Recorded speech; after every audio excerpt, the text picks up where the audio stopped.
Welcome back to the channel. Today we're going to talk a little bit about real estate investing and some tips on how to become successful. Let's get into the video. It's free real estate. My name's Trevon. I'm a real estate agent in the state of Texas, Austin, DFW area, that whole region really. I work with Century 21. I'm also a real estate investor, and today we're going to touch a little bit about on real estate investing, some tips, some ways to go about it, and it's going to be sort of broad because there's a lot of individual details that you kind of need to take care of, but I'm going to just touch over the main things and then go from there. So with the real estate investing, there's tons of things that people typically talk about, and there's tons of avenues to make money and also lose money in real estate. And we're going to try to narrow down these topics in a way where you can execute the best way if you're really trying to invest your money, because it can be a very good investment. It truly can. And there's typically, a lot of the CEOs I know, or a lot of these wealthier people I know, they own apartment buildings, they own a bunch of homes, and they're in the real estate game, right? And not there. Some of them aren't necessarily in the real estate game just for profits alone, but for diversification. So they don't want to put all their money in one stack. They want to spread it around, and real estate is a way that you can do that, where money doesn't really move that quick, and you can still somewhat keep in inflows and outflows of money. And yeah, let's get into the topic. So the first tip is going to be do your research. Okay, like you can't just see a home and think it's beautiful and be like, hey, I'm going to invest in that. It's like you want to do your due diligence. You want to know what's gone on with the home. You want to know past history. You want to know the crime rates. You want to know, are they building something near the home? You know what I mean? Is there going to be infrastructure coming, right? Because let's say you try to invest in some rural area where there's nothing around it. Who's going to want to rent that, right? Who's going to want to buy that? Maybe someone will, but the idea of investing, or the idea of doing the research, is knowing why, and when you do it, it will make more sense, and you'll know how to go about it to generate the best. Because, like, let's say you're going to do something rural, maybe turn it into an Airbnb, maybe make it look super cool, maybe make it a country oasis, you know what I mean? And that can bring business rather than just some home out in the middle of nowhere, right? So look at the local real estate market and identify areas that are strong potential for growth. This can include areas with new developments, low crime rates, good schools, or maybe there's a football stadium nearby, or it's close to downtown. You know what I mean? Maybe this is a neighborhood where a bunch of people have wanted to be and always wanted to live in. It's these types of things that you want to know. All right, so the next thing is going to be looking for properties with potential. Okay, not every home has that potential, right? You don't want to get the most expensive home in the neighborhood, unless you know exactly what you're trying to do. Are you trying to hold it for 50 years? You know what I mean? But then even then, you're still at the top of the margins for that neighborhood, right? It's like you want to go in and snipe the home that has the same square footage, or possibly can have the same square footage as the most expensive home in the neighborhood, but it's needs work, right? You need to knock out a wall, or you need to add carpet or tile, or just spoof it up a little bit, and then you can really execute really well, because you'll be getting that home for a lower price, either come time to sell, or let's say you want to get a renter in, you can increase the rent just due to the comps in the neighborhood matching that. So that way, when other agents or other investors go see, they're like, okay, they're not overpaying for this. They're not overpaying, or they're not asking for too much of the sell. And you see this happen, and typically they're in less developed areas where you see, I don't want to say gentrification, but you see a full on fix and flip development happening, right? Next, your neighbor, it happens to your neighbor, then it happens to the home across the street. Then all of a sudden, 5 years from now, every home in that neighborhood looks pretty much the same or flipped. See, these are the homes and areas you might want to stay away from because they've already been flipped. But you want to look into the neighborhoods who haven't necessarily been touched. They'll allow you to make the changes.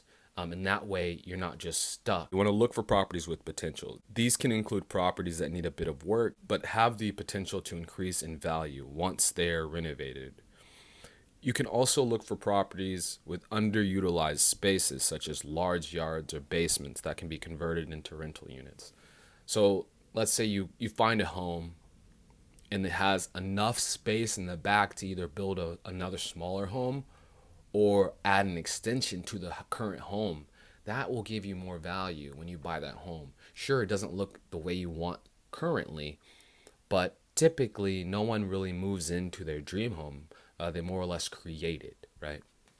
All right, so tip number 3 is going to be considering long term versus short term.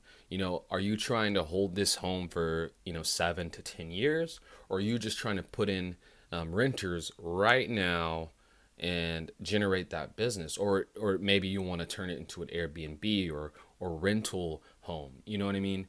Or vacation home. These are factors that you want to think about and know beforehand, because let's say that you are in the inside, or you've done your research, you find out that a certain city is getting a certain development there in the next 5 years or the next year.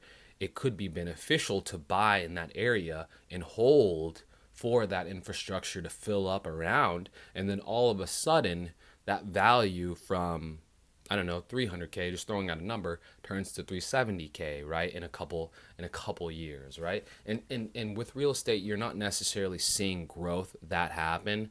It's not that liquid, but you never know, right? We saw something that maybe never happened in 2020. We saw prices go up 50%, 30% in some areas, and that was a time many people who bought before that, or maybe did the right research, they probably benefited very, very, very well. So yeah, you want to consider whether you want to make a long-term or short-term investment. Long-term investments such as rental properties tend to offer more stable returns, but require a larger initial investment.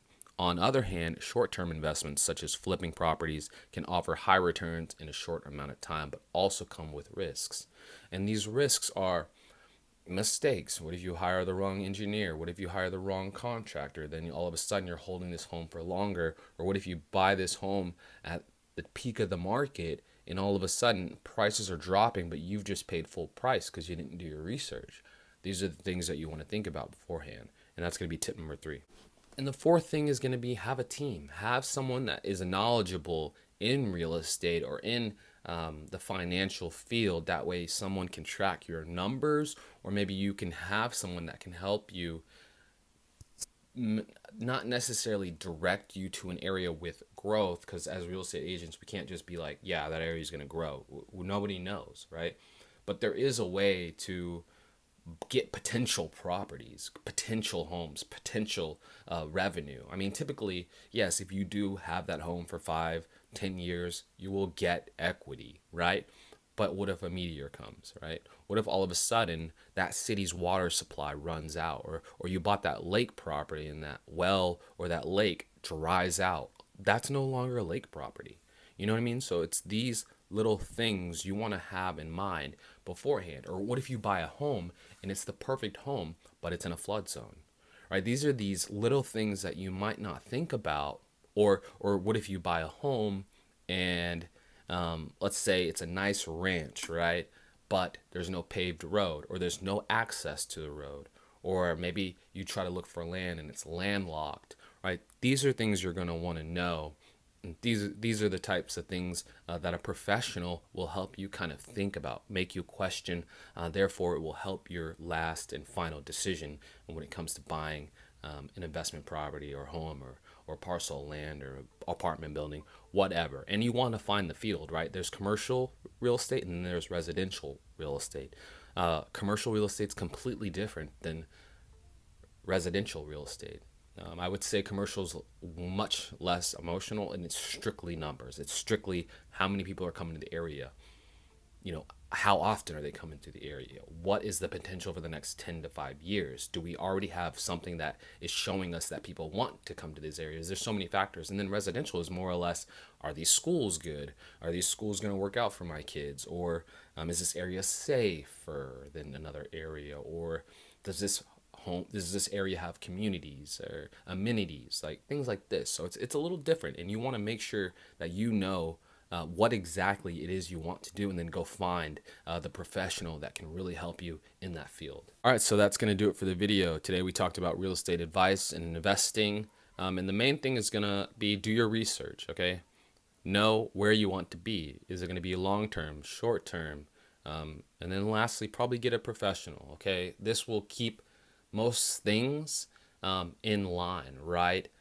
Because I feel like if you're going on by yourself, you could be going in blind and not accessing all the information, which is the most important thing. It's knowing most of the information before you dive in, because it would be tragic if you lose 80K, or think there's some people that put in millions and they do it wrong, right? How many people probably overpaid for their home in 2020, 2021? Okay, I won't say overpaid, but overpaid in the market right now, who have lost equity at this point, or not lost equity but lost home value, right? Because they paid 150 to 100 over asking when they could have just held off, or maybe looked for a different possible avenue to work with. So that's the idea. You just want to know as much as you can before you dive in. But that's going to do it. My name's Trevon. I'm a real estate agent with Century 21. I work out of Austin, DFW, Dallas area. So if you need any assistance in that region or in between, feel free to check the description. My contact information will be there. Shoot me a text, give me a call, whatever is easiest for you. And hopefully we can get you something in 2023. But that's it. I'll catch you next time. Century 21 Real Estate. Move fearlessly.